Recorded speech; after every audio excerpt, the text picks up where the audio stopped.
Hadiah Hardiknas untuk guru honorer.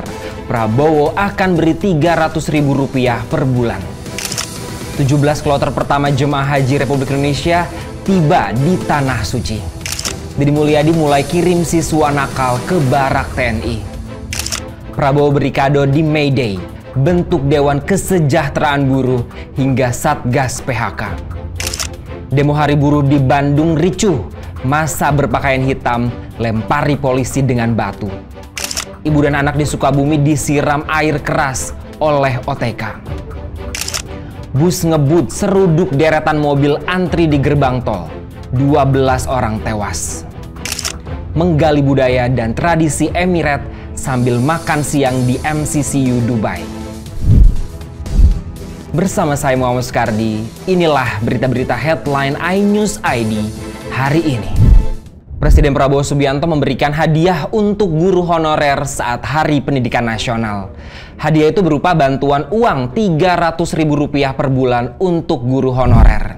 Menteri Pendidikan Dasar dan Menengah Abdul Mu'ti di Istana Negara mengatakan nantinya pemerintah akan mentransfer langsung kepada guru honorer masing-masing Rp300.000 per bulan. Selain itu, pemerintah juga akan memberikan bantuan untuk guru yang belum menempuh pendidikan D4 atau S1 masing-masing sebesar Rp3 juta per semester. Angkanya akan disampaikan langsung Presiden Prabowo saat peluncuran di Bogor. Tak hanya itu, pemerintah juga meluncurkan program renovasi 10.440 sekolah dan program digitalisasi pendidikan lewat bantuan untuk Smart Classroom di 15.000 sekolah se-Indonesia. Semua itu merupakan program prioritas di bidang pendidikan. Mu'ti mengatakan untuk anggaran proyek pembangunan dan renovasi sekolah, pemerintah telah mengalokasikan dana yang cukup besar, mencapai Rp16,9 triliun.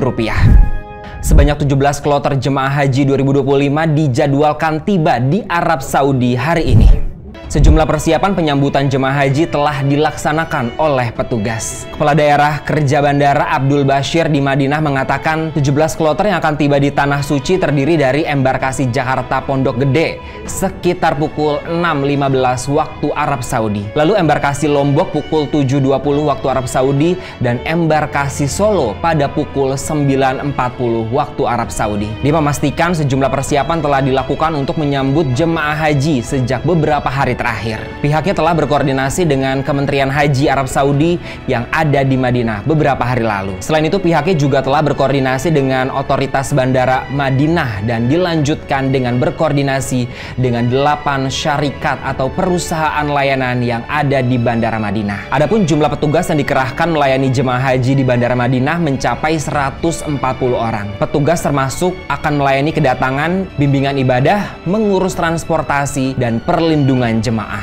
Jemaah akan diterima petugas di 4 titik di Bandara Madinah. Yang pertama ada layanan fast track khusus untuk jemaah dari 3 embarkasi. Petugas selanjutnya melayani kedatangan jemaah di terminal internasional, terminal haji, dan yang terakhir di area layanan zero. Kebijakan Gubernur Jawa Barat Deddy Mulyadi mengirim siswa nakal ke barak TNI Polri mulai dilaksanakan Kamis kemarin. Deddy Mulyadi menyaksikan langsung pelaksanaannya. Para siswa nakal diberangkatkan ke barak TNI dengan menggunakan kendaraan milik Menarmet 11 Kostrat. Dalam unggahan di akun Instagramnya, Deddy mengatakan para siswa akan mengikuti pendidikan di sana. Mereka yang dikirim ke barak umumnya terlibat tawuran, merokok, bahkan ada yang memakai narkoba. Deddy sebelumnya mengatakan para siswa yang suka melawan orang tua, berbuat onar, hingga membolos sekolah juga akan dibina. Kebijakan Deddy ini menuai pro dan kontra. Wakil Ketua DPR Sufmi Dasko Ahmad sebelumnya meminta Deddy Mulyadi mengkaji lebih dulu secara matang sebelum mengirim siswa-siswa bermasalah ke barak TNI Polri untuk dibina. Presiden Prabowo Subianto memberikan hadiah untuk kaum buruh saat memperingati May Day di lapangan Monas Kamis kemarin.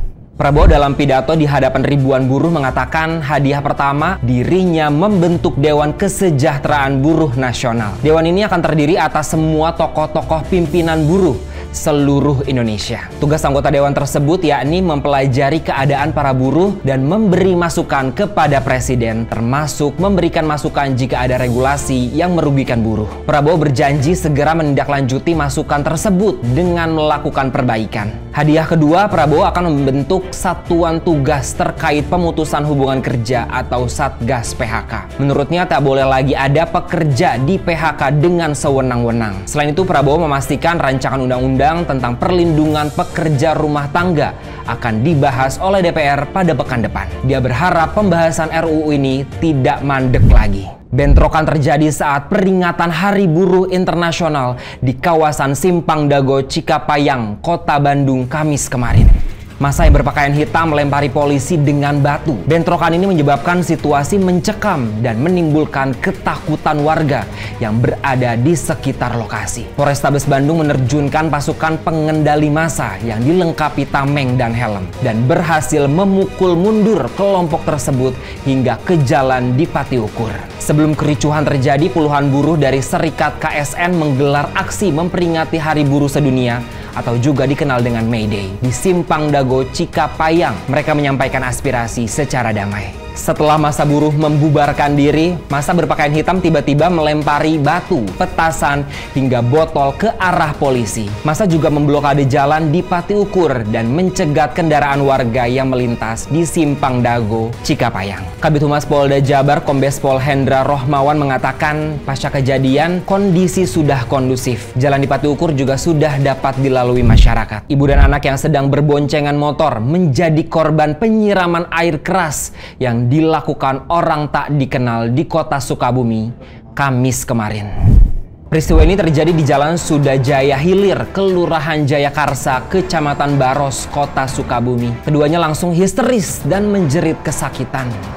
Informasi yang dihimpun iNews ID, peristiwa memilukan ini dialami korban berinisial YA, 37 tahun, warga Kampung Cipetir, Kelurahan Jaya Raksa, Kecamatan Baros, Kota Sukabumi. Dia bekerja sebagai marketing properti salah satu perumahan di Sukabumi dan anaknya berinisial R, 10 tahun, pelajar sekolah dasar. Saat kejadian, keduanya berboncengan di motor dari arah Jalan Baros melewati Sudajaya Hilir menuju Lingkar Selatan. Korban YA dalam perjalanan ke tempat kerja sambil mengantarkan anaknya R untuk dititipkan di salah satu kerabatnya. Nahas saat tiba di lokasi tempat kejadian perkara, kedua korban disiram air keras oleh OTK hingga menjerit kesakitan dan mengundang perhatian warga. Paman korban yang datang ke TKP langsung membawa keduanya ke RSUD R. Syamsuddin SH Kota Sukabumi untuk mendapatkan pertolongan medis karena mengalami luka bakar di wajah dan tubuh.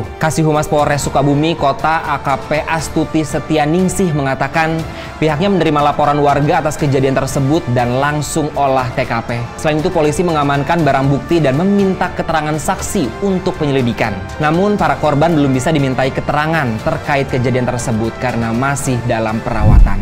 Sebuah bus dengan kecepatan tinggi menabrak deretan mobil yang antri di gerbang tol di dekat kota Tarlac, Filipina, Kamis kemarin.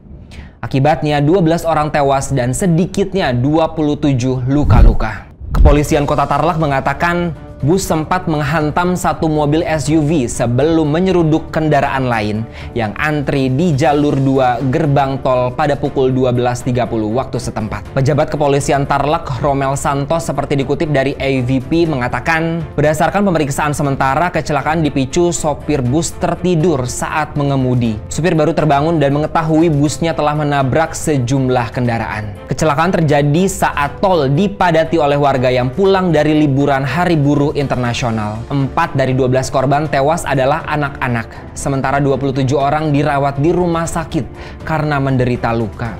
Foto-foto dari lokasi mengungkap kondisi yang mengerikan. Beberapa mobil tampak hancur tak berbentuk lagi. Mobil tersebut tampaknya terjepit setelah ditabrak bus lalu menghantam truk kontainer di depannya. Sementara truk kontainer tak mengalami kerusakan parah. Pasca kecelakaan, pengemudi dan kondektur bus telah ditahan. Mereka akan dijerat dengan pasal kelalaian yang menyebabkan korban meninggal dunia. Pernahkah Anda merasa ingin bertanya tentang budaya di negara lain tapi takut dianggap tidak sopan? Di Dubai, Uni Emirat Arab, ada satu tempat yang justru mendorong Anda untuk bertanya apa saja, tentang budaya, nilai-nilai tradisi masyarakat Emirates hingga agama Islam. Tempat itu adalah Sheikh Muhammad Center for Cultural Understanding atau SMCCU yang dikunjungi jurnalis iNews ID pekan lalu. SMCCU merupakan ruang dialog terbuka dan upaya membangun toleransi dan saling pengertian di Uni Emirat Arab. Terletak di kawasan Al-Fahidi yang kaya sejarah, SMCCU didirikan atas inisiatif Sheikh Muhammad bin Rashid Al Maktoum sebagai wujud komitmen Dubai dalam menjembatani perbedaan budaya di tengah masyarakat yang sangat multinasional. Di sini pengunjung dari berbagai belahan dunia dan latar belakang bisa menikmati makan siang khas Emirat sambil bertanya langsung kepada cultural presenter yang merupakan warga lokal tentang apa saja. Misalnya, kenapa pria Emirates memakai gamis dan kebanyakan berwarna putih dan perempuan sebaliknya memakai hitam. SMCCU menjadi ruang dialog lintas budaya sekaligus sarana edukasi yang inklusif di Dubai. SMCCU menjadi pengingat bahwa dialog dan toleransi adalah kunci untuk hidup berdampingan di era global. Demikianlah berita-berita headline iNews ID hari ini. iNews ID, cepat terpercaya.